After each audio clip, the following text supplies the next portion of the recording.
Assalamualaikum warahmatullahi wabarakatuh. Saya Davina Maharani. Di sini saya akan menyampaikan materi dasar ilmu komunikasi yang sudah dipelajari.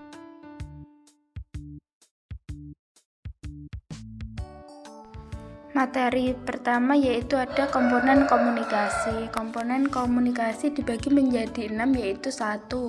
Komunikator, seseorang atau sekelompok orang yang berinisiatif untuk menjadi sumber dalam sebuah komunikasi. Yang kedua ada pesan, keseluruhan daripada apa yang disampaikan komunikator. Yang ketiga ada saluran, media atau sarana yang digunakan melalui panca indera atau menggunakan media. Yang keempat ada komunikan, pihak yang menerima pesan atau informasi dari komunikator. Yang kelima ada umpan balik atau feedback, yaitu informasi yang diterima sebagai bentuk respon terhadap pesan yang telah dikirimkan sebelumnya. Yang keenam ada efek, yaitu perbedaan antara apa yang dirasakan setelah mendapatkan sebuah pesan. Yang selanjutnya ada proses terjadinya komunikasi. Proses terjadinya komunikasi dibagi menjadi 8, yaitu umpan balik, komunikator, pesan, encoding, saluran, decoding, komunikan, dan respon. Materi kedua yaitu ada fungsi komunikasi. Fungsi komunikasi dibagi menjadi 4, yaitu 1. Fungsi komunikasi sosial. Komunikasi yang digunakan untuk membangun hubungan sosial, memperkuat ikatan antar individu dan menjaga hubungan. Yang kedua, fungsi komunikasi ekspresif. Digunakan untuk mengekspresikan perasaan, emosi, dan pandangan pribadi. Yang ketiga ada fungsi komunikasi ritual. Komunikasi yang terkait dengan norma-norma sosial, aturan, dan tata cara yang digunakan dalam situasi-situasi tertentu seperti upacara ritual atau prosedur formal. Yang keempat ada fungsi komunikasi instrumental. Fungsi ini lebih fokus pada mencapai tujuan praktis seperti memberikan informasi atau meminta bantuan. Materi ketiga ada prinsip komunikasi. Prinsip komunikasi yaitu ada 12. Yang pertama, komunikasi adalah proses simbolik. Adanya kesepakatan sekelompok orang, tanpa adanya kesepakatan tersebut, maka simbol tersebut tidak akan dapat dijadikan sebagai komunikasi. Yang kedua yaitu setiap perilaku mempunyai potensi. Setiap orang tidak bebas nilai pada saat orang tersebut tidak bermaksud mengkomunikasikan sesuatu. Yang ketiga, komunikasi punya dimensi isi dan dimensi ruang. Bagaimana hubungan para peserta komunikasi dan bagaimana seharusnya pesan itu ditafsirkan. Yang keempat, komunikasi berlangsung dalam berbagai tingkat kesengajaan. Komunikasi dilakukan manusia dari yang tidak sengaja hingga maupun sengaja dan sadar serta terencana melakukan komunikasi. Yang kelima, komunikasi terjadi dalam konteks ruang dan waktu. Pesan komunikasi yang dikirim oleh pihak komunikan baik secara verbal maupun nonverbal disesuaikan dengan tempat. Yang keenam, komunikasi melibatkan predikasi peserta komunikasi. Ketika orang-orang berkomunikasi, mereka meramaikan efek perilaku komunikasi mereka. Yang ketujuh, komunikasi bersifat sistematik. Komunikasi juga menyangkut suatu sistem dari unsur-unsurnya. Setidaknya 2 sistem dasar beroperasi dalam transaksi. Komunikasi itu sistem internal dan eksternal.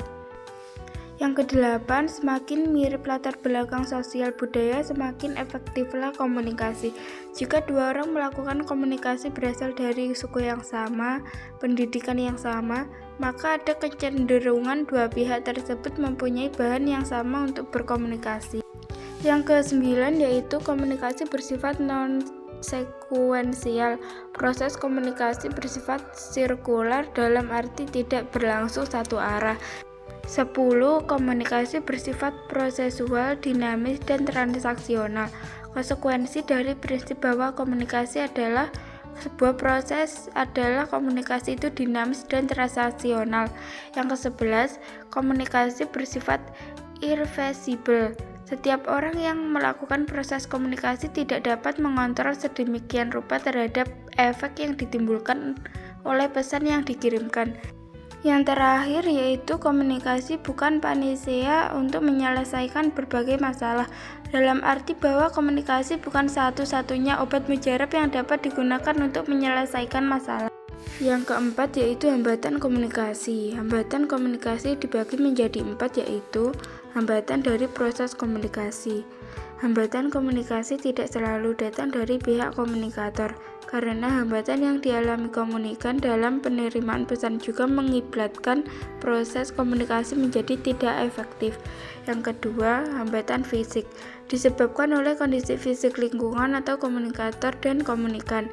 Yang ketiga, hambatan semantik, penafsiran yang keliru atau kesalahpahaman dalam menangkap sebuah makna yang dikirim oleh komunikator atau komunikan.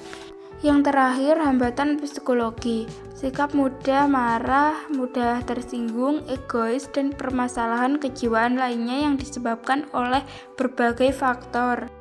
Selanjutnya ada faktor efektivitas komunikasi, yaitu kualitas informasi. Informasi yang diterima oleh penerima harus jelas dan akurat agar dapat memahami pesan dengan benar. Selanjutnya, kemampuan berbicara. Kemampuan berbicara yang baik dan komunikasi yang efektif memerlukan penguasaan bahasa dan teknik presentasi yang baik. Yang terakhir yaitu perasaan dan emosi. Emosi dan perasaan yang tidak terkontrol dapat mempengaruhi pemahaman dan interpretasi pesan oleh penerima. Materi kelima yaitu ada definisi persepsi. Persepsi sosial.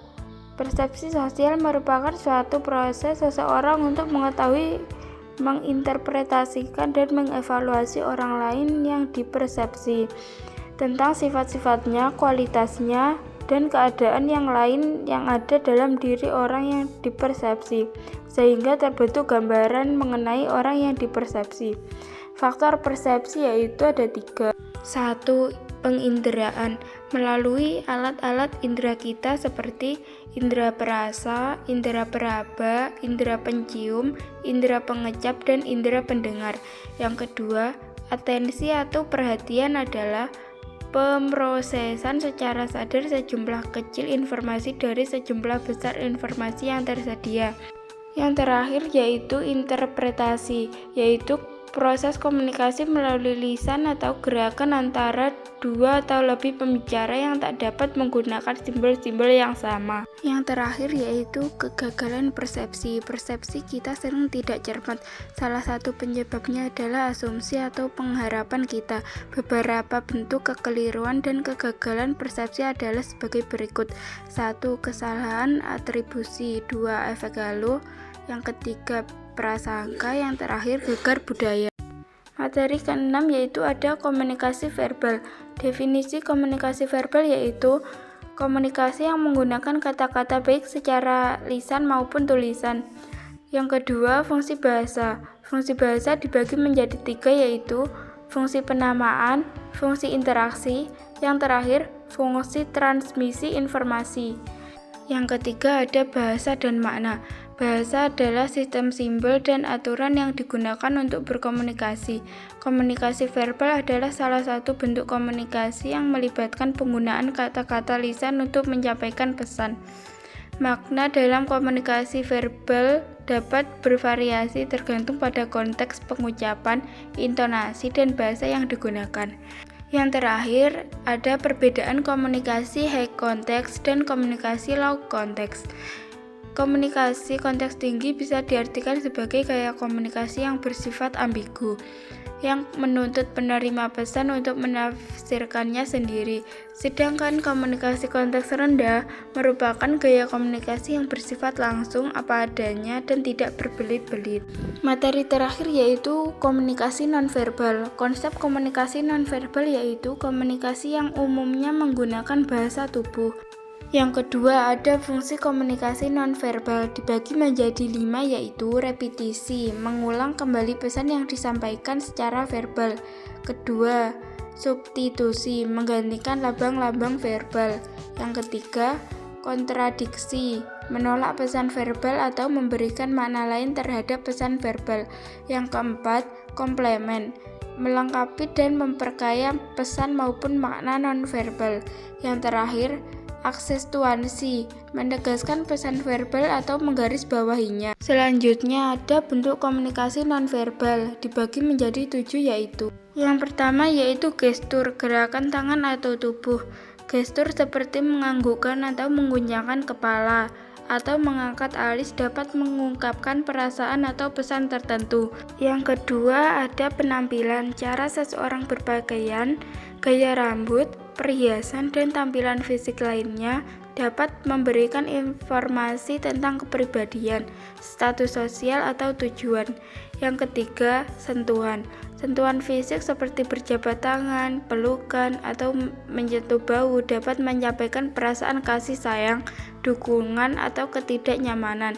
Yang keempat, artefak. Barang-barang yang kita miliki seperti mobil, perhiasan, atau barang-barang pribadi dapat mencerminkan status sosial, minat, atau nilai pribadi. Yang kelima, simbol. Menggunakan simbol atau isyarat tertentu seperti lambang dalam budaya tertentu atau isyarat tangan dalam bahasa isyarat dapat berfungsi sebagai komunikasi nonverbal. Yang keenam ada warna.